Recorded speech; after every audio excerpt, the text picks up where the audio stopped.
नमस्कार दोस्तों, कैसे हैं आप? उम्मीद है अच्छे ही होंगे।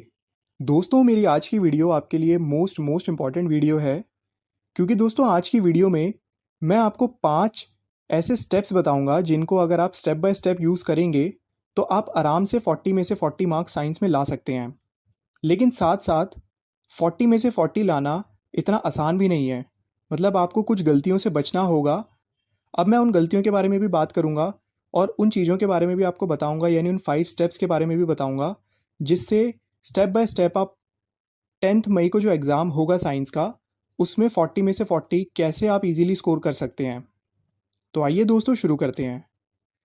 सबसे पहले तो दोस्तों ये वेटेज के फेर से आपको निकलना पड़ेगा। मैं आपको उस टाइम भी मैंने आपको बताया था कि जो सैम्पल पेपर जो सीबीएसई ने जो सैम्पल पेपर्स अपलोड करे हैं, वो उस हिसाब से जो ब्लूप्रिंट तैयार किया जा रहा है वो रियल ब्लूप्रिंट नहीं है। सीबीएसई ने यूनिट वाइज जो है वो मार्क्स आपको बताए हैं, ना कि चैप्टर वाइज। सिर्फ साइंस के अंदर चैप्टर 15 ही एक ऐसा चैप्टर है जिसकी वेटेज जो है वो सीबीएसई 5 मार्क्स की बताई है। आइए अब मैं आपको ये समझाता हूँ कि वेटेज बाय वेटेज, जो वेटेज आप सैम्पल पेपर के अकॉर्डिंगली लगा रहे हैं, उसमें कितना डिफ्रेंसिएशन आ सकता है और हर चैप्टर की कितनी वेटेज बन सकती है, कम या ज़्यादा, यानी मिनिमम से मैक्सिमम कितना जा सकता है। तो आइए इवैल्यूएट कर लेते हैं पहले। तो सबसे पहले तो अगर आप चैप्टर 4 को देखेंगे, तो चैप्टर 4 आपका कार्बन एंड कंपाउंड्स 4 या फिर 5 मार्क्स तक का इसमें से निकल सकता है। एक गलती दोस्तों यहाँ पे आप और मत कीजिएगा कि आप ये सोचें कि अगर ये चैप्टर आधा आ रहा है तो इसमें से ज़्यादा वेटेज नहीं बनेगी, ऐसा कुछ नहीं है।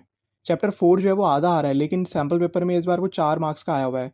लेकिन मुझे लगता है कि वो 4 या 5 दोनों में से कितने का भी आ सकता है। वहीं अगर हम चैप्टर 5 की बात करें, पीरियोडिक क्लासिफिकेशन ऑफ एलिमेंट, तो ये आपका 4 का भी आ सकता है, 5 का भी आ सकता है और 6 का भी आ सकता है। क्योंकि ये बड़ा चैप्टर है तो मैक्सिमम ये 6 तक जा सकता है। और इसमें इस बार जो सैम्पल पेपर आया हुआ है उसमें वो 5 का आया हुआ है, यानी चैप्टर 5 5 का और चैप्टर 4 5 का आया हुआ है। यानी कलेक्टिवली अगर हम देखें तो सीबीएसई ने यूनिट वाइज इन दोनों चैप्टर्स की वेटेज 10 मार्क्स की दी है। दूसरी बात दोस्तों, अगर मैं बात करूं चैप्टर 8 और चैप्टर 9 की, तो ये दोनों ही चैप्टर 6 या फिर 7 मार्क्स के आ सकते हैं। मतलब आप चैप्टर 9 को ये मत समझना कि वो आधा ही आ रहा है तो वो आपका इतने मार्क्स का नहीं आएगा। आपने सैम्पल पेपर में देख भी लिया होगा कि वो ऑलमोस्ट जो आपका 6 मार्क्स का आया हुआ है। तो 6 से 7 मार्क्स का वो आ सकता है आराम से, और सेम ऐसे ही चैप्टर 8 जो है वो 6 से 7 मार्क्स का आपका आ सकता है। ये वेटेज कम ज़्यादा हो सकती है। मैं फिर से यही बोलूँगा कि ये कलेक्टिव वेटेज, आपको कलेक्टिव वेटेज के हिसाब से चलना है। आपको हर चैप्टर को इक्वल तैयारी देनी है। यानी दोस्तों हर चैप्टर की आपको इक्वल तैयारी करनी है, आपको उसको इक्वल वैल्यू देनी है। नेक्स्ट अगर हम चैप्टर 12 और 13 की बात करें, तो फिर से यहाँ पे जो है वो 6-6 मार्क्स के जो है वो दोनों चैप्टर्स जो हैं वो आ सकते हैं। बट ये 7 और 5 का भी बन सकता है, मतलब एक 5 और एक 7, ये दोनों में से इस तरीके से भी चल सकता है। तो आप इसमें से भी ये मत सोचिएगा कि केस बेस्ड अगर 13 में से ही आया है तो वो 13 में से ही आएगा। वो 12th में से भी बन सकता है। 4 मार्क्स का केस बेस्ड उसमें से भी बन सकता है, और 3 मार्क्स का 12th में से नॉर्मल क्वेश्चन बन सकता है। मतलब 7 का उसमें से भी आ सकता है और 6 का इसमें से भी आ सकता है। तो ऐसा कुछ नहीं है कि सिर्फ 13 में से ही बनेगा। तैयारी आपको केस बेस्ड के क्वेश्चंस जो हैं वो हर चैप्टर की करनी है, हर चैप्टर की, भले ही वो सबसे छोटा चैप्टर क्यों ना हो। लास्ट में दोस्तों अगर मैं बात करता हूँ तो आर आर एनवायरनमेंट, तो आर एनवायरनमेंट का ये हमें पक्का पता है कि ये 5 मार्क्स का ही आएगा, और इसके ज़्यादा चांसेस नहीं है कि केस बेस्ड क्वेश्चन आए। तो ये आप अगर केस बेस्ड इसके कम क्वेश्चंस भी कर लेते हैं तो भी चल जाएगा। तो ये दोस्तों वेटेज के हिसाब से तो मैंने आपको बता दिया कि मोटा मोटा आपको ये समझ में आ गया होगा कि आपको वेटेज के फेयर में नहीं फंसना है। आपको हर चैप्टर को इक्वल वैल्यू देकर ही उसकी तैयारी करनी है। अब मैं आपको ये बता देता हूँ कि तैयारी करनी कैसे है। तो दोस्तों सबसे पहले स्टेप 1 आता है 3+2+2 की फॉर्मूलेशन। यानी आपके पास 3 दिन बचे हैं आज से, आज कल और परसों। तो उसके बाद चौथा दिन जो होगा, यानी जो 9 तारीख होगी, वो दिन मैंने आपकी चैप्टर प्रिपरेशन के लिए नहीं रखा है। आपको इन 3 दिन के अंदर ही अपनी चैप्टर की सारी प्रिपरेशन खत्म करनी है। अब पहले दिन आपको 3 चैप्टर्स करने हैं। 3 चैप्टर्स के अंदर 2 चैप्टर्स आप कोई भी उठा सकते हैं। एक चैप्टर आपका चैप्टर 15 जो है वो रहेगा ही रहेगा। ये 3+2+2 जो है, यानी 3 वाले के अंदर, यानी जो जिस दिन एक दिन में आप 3 चैप्टर करेंगे, उस दिन में 15 के साथ आप बाकी 2 चैप्टर्स कोई भी उठा सकते हैं। मैं ये बोलूँगा कि अगर आप उठा रहे हैं तो आप फिजिक्स का ही उठाएं, या केमिस्ट्री का ही उठाएं, या बायोलॉजी का ही उठाएं। दूसरी बात दोस्तों ये है कि जब आप 3+2+2 की फॉर्मुलेशन को फॉलो करेंगे, तो आपको जब 3 चैप्टर्स आप करेंगे तो उसमें सबसे पहले आपने चैप्टर 15 ही करना है, क्योंकि ये चैप्टर आसान है, इसकी 5 मार्क्स की फ्री की वेटेज है। तो आप इसको पहले पक्का कर लीजिएगा, देन आप बाकी 2 चैप्टर्स कोई भी उठा सकते हैं। इसमें मैंने कोई रूल एंड रेगुलेशन नहीं बनाया कि आपको 2 चैप्टर पहले दिन कौन से करने हैं, दूसरे दिन कौन से करने हैं, तीसरे दिन कौन से करने हैं। मोटा मोटा ये कि 3 दिन के अंदर आपको साइंस का सिलेबस खत्म करना ही है। अभी 3 दिन तक दोस्तों मैं आपसे रिक्वेस्ट कर रहा हूँ, हाथ जोड़ रहा हूँ, पैर पड़ रहा हूँ, सैम्पल पेपर मत उठाना।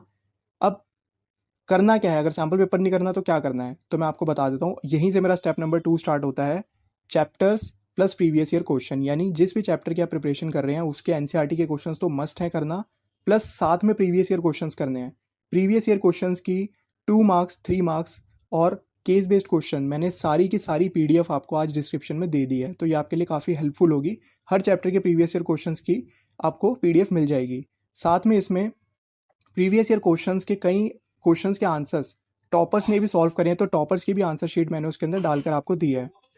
इसके बाद दोस्तों नेक्स्ट हम स्टेप नंबर 3 पर आते हैं, जिसका नाम है टाइप इवैल्यूएशन। दोस्तों जब एक बार आप किसी चैप्टर को कर लें, उसके एनसीईआरटी के क्वेश्चंस आप कर लें, उसके प्रीवियस ईयर के क्वेश्चंस आप कर लें, तो उसके बाद आपको टाइप इवैल्यूएशन करना है।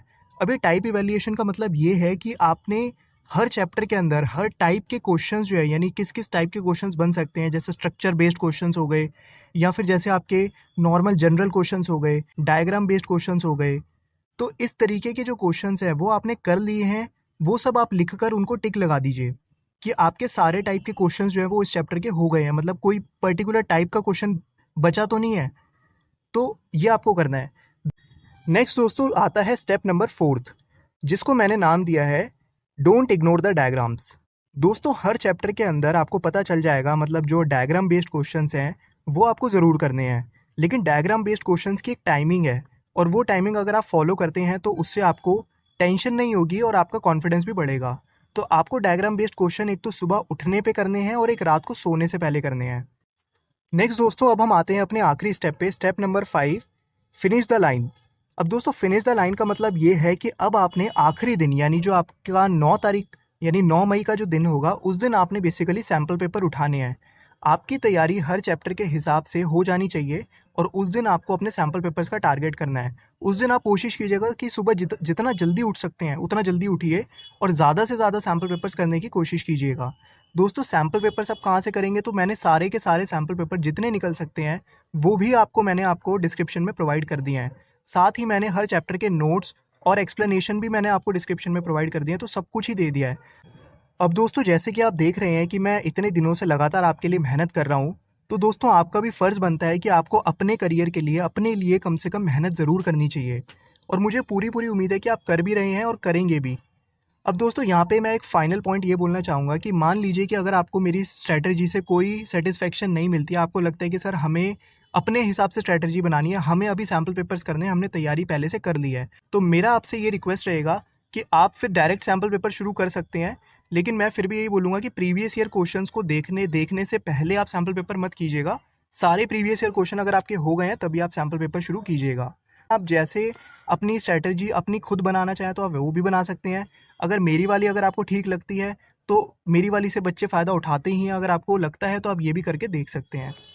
तो उम्मीद है दोस्तों आपको इस वीडियो से कुछ ना कुछ हेल्प मिली होगी। बाकी दोस्तों अभी जो लगातार दिन चल रहे हैं, मैं इसमें आपको डायग्राम बेस्ड क्वेश्चन, एनसीईआरटी के जो मोस्ट इंपॉर्टेंट क्वेश्चंस हैं उनकी भी अलग से वीडियो बना के दूंगा, क्योंकि अगर सब कुछ एक ही चीज़ एक ही वीडियो में आ जाएगी तो आपके लिए भी बड़ा ब्लंडर हो जाएगा। तो अभी जो मैंने आपको बताया आप उसको फॉलो कीजिए। बाकी लगातार मैं आपके सपोर्ट में हूँ, आपको लगातार सपोर्ट करता रहूँगा। जो जो चीज़ें ज़रूरत पड़ेंगी आपको, मैं आपको देता रहूँगा। तो आपको कभी भी घबराना नहीं है, बस आप अपनी तैयारी कीजिए और फ्री माइंड होकर तैयारी कीजिए। तो दोस्तों फाइनली मैं दुआ करता हूँ, प्रे करता हूँ कि आपके 40 में से 40 ज़रूर आएँ, और सब बच्चों के आएँ, जिन्होंने पढ़ा है जिन्होंने नहीं पढ़ा है सबके आएँ। तो दोस्तों फाइनली मैं अब इस वीडियो को ख़त्म कर रहा हूँ, और आपसे मिलेंगे अगली वीडियो में। तब तक के लिए देखते रहिए खेल खेल में ज्ञान। Okay, thank you.